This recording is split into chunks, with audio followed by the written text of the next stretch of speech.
On last Thursday's video, we were looking at some likely bounce targets for Bitcoin. Now, Bitcoin has hit 2 out of 3 of those major targets for the upside objectives. And the question is, as Bitcoin comes back down, is the bounce over? Yes.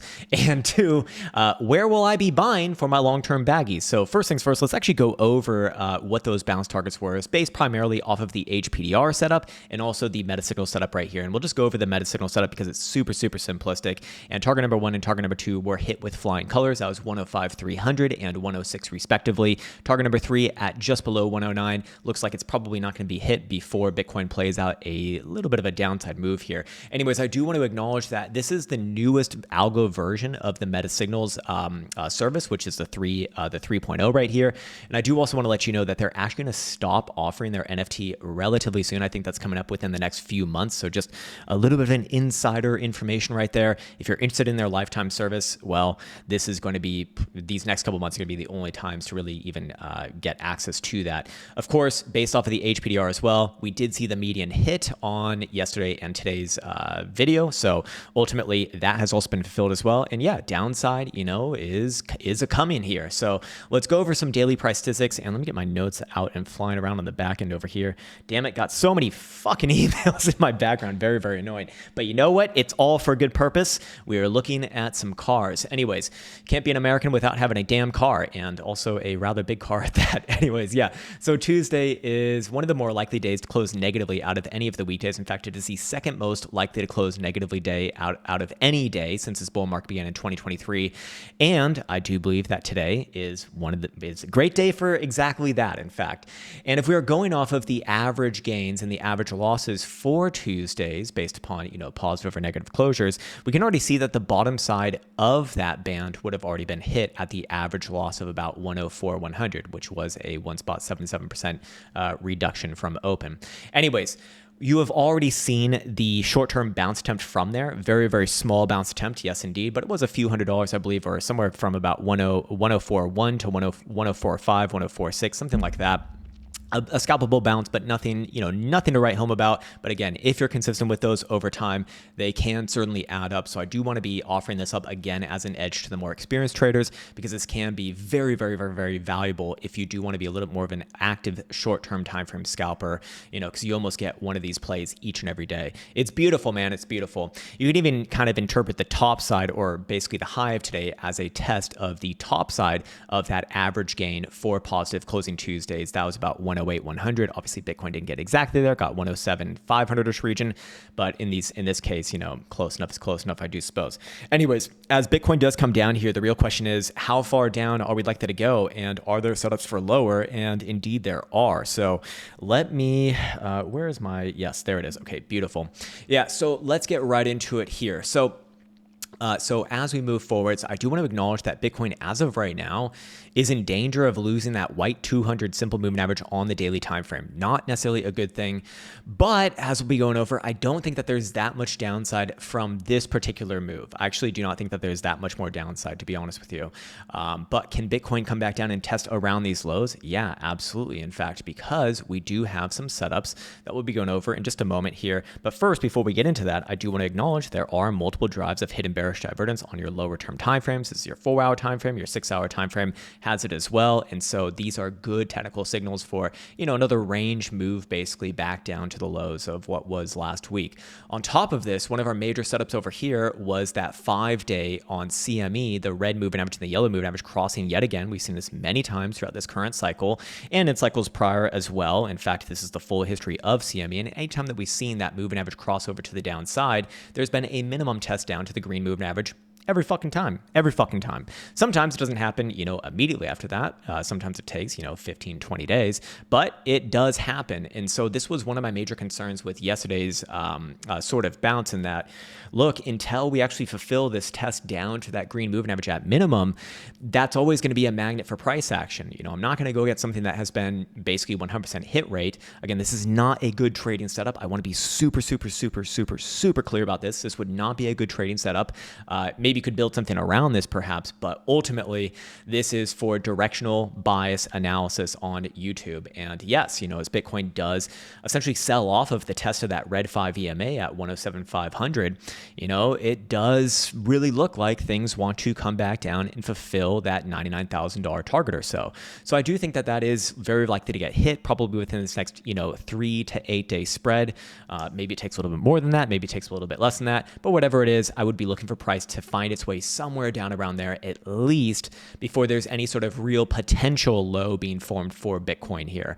And again, that is a minimum target, meaning that at least to that number. And in many cases, we do see it wick, decently below. I mean, this iteration right here and this iteration right here, not so much. These were nearly perfect tests, to be honest. But this one over here certainly did come significantly below. This one over here certainly came much more below over time. And same thing with this one over here as well, with big wicks below. And of course, for that Rona dump over here, that was just plain old fucking nasty, to be honest. Anyways, my point is that, look, even if you're the biggest bull for Bitcoin, I do think that it's time to hold your fucking horses, or at least in my opinion, I'd be holding my horses, because I do think that you're going to get better prices. But as I did say at the beginning of this video, I do think, at least if I am thinking from a very long-term perspective, we're talking minimum 5 year, preferably about 10 years for holding, I would be looking at, a potential value area coming up, in fact, probably this week, as we'll go over in a moment here. So I want to bring up this new script that we've been working on.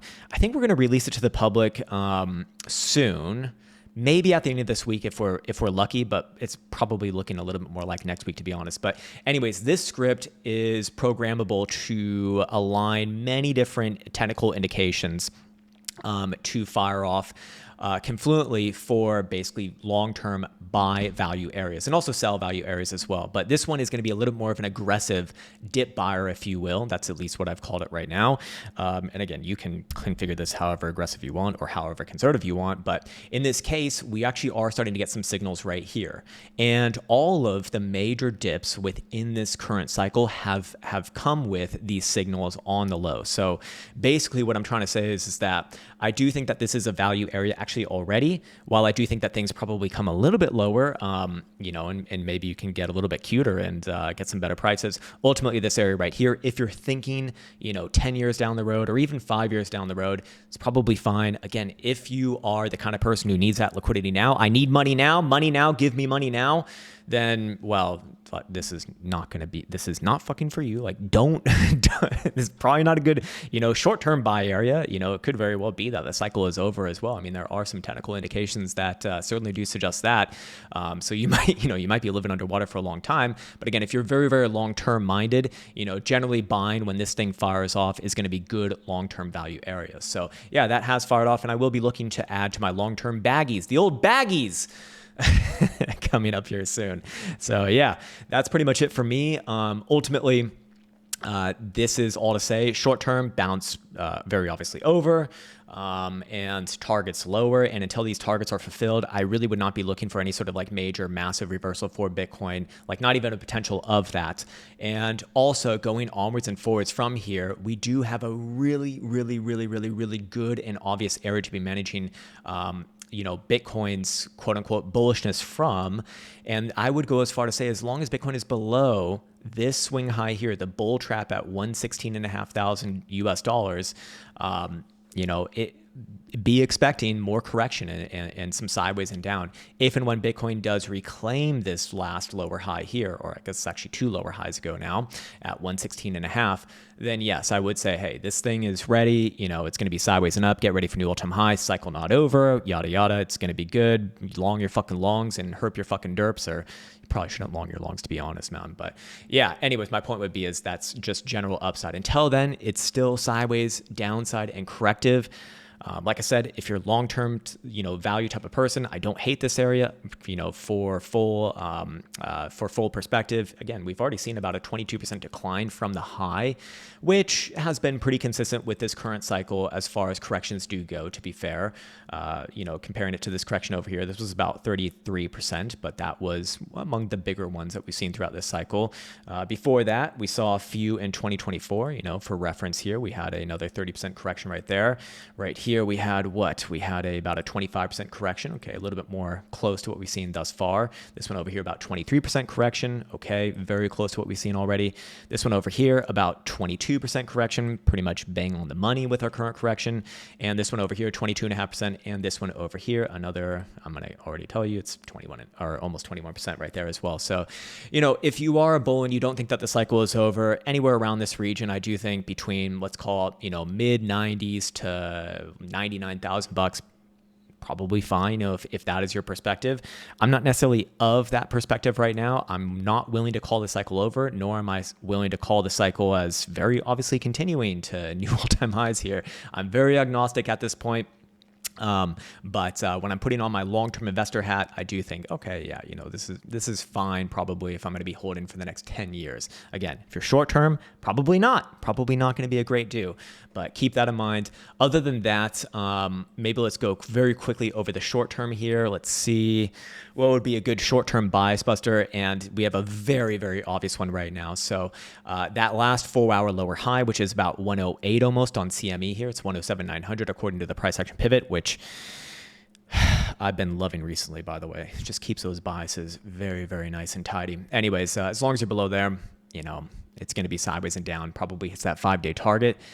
And the question, I guess, from there becomes, if Bitcoin reclaims it, then what happens? Then, you know, at least an upside move to 111, 112, something like that. Maybe even Bitcoin goes for the full reversal, but I wouldn't confirm that until you're back above this lower high here at 116.5. But as long as Bitcoin's below this basically 108 high, at least I would expect this target here to be hit at 99,000 bucks or so. And keep in mind that this can also have, you know, spillover effects into the 8-day time frame, which would have targets much lower, to be fair as well. That would be all the way down to about 88 or 89,000 bucks. But as of right now, you know, this is still pretty far away from firing off, to be fair. So it's not like that big of a concern as of this moment. But the longer that Bitcoin stays below, of course, about 106 on CME, the more and more that this cross will inevitably be happening. And if that does happen, then yeah, you know, we have the same setup here. And at that point, you know, probably looking at upper 80s, lower 90s, something like this. And that would be the next sort of major target to be aware of to the downside. Probably a big bounce there as well. But, you know, just keep in mind that this can spill over. It's just going to take a little bit of time. And for right now, still, it could very well be that we do see Bitcoin just graze 99 again and then bounce back up. If you see Bitcoin, basically, I would say this, the low, I would look at the low as very likely in if we saw another retest of about 99 or just a wick somewhere around there, and then a quick reversal. Very, very big focus on quick reversal and back above this 108 high right here. If you see something like that, okay, that would be a really good strong signal to me that, hey, the lows are in, be expecting some sideways and up. This is starting to look pretty damn good for the next like major low within the cycle. But as long as we're below this high right now, I would be very wary that there are corrective targets lower, and they can evolve to even lower targets overall. But take, you know, one thing before the next, one step at a time, obviously. And we'll continue to update on the overall outlook on each and every one of these videos. As always, I want to wish everyone the best of the best. We'll be coming back tomorrow with another live stream analysis. And other than that, I want to wish everyone the best of the best. Take care, much love, and see you hopefully Wednesday.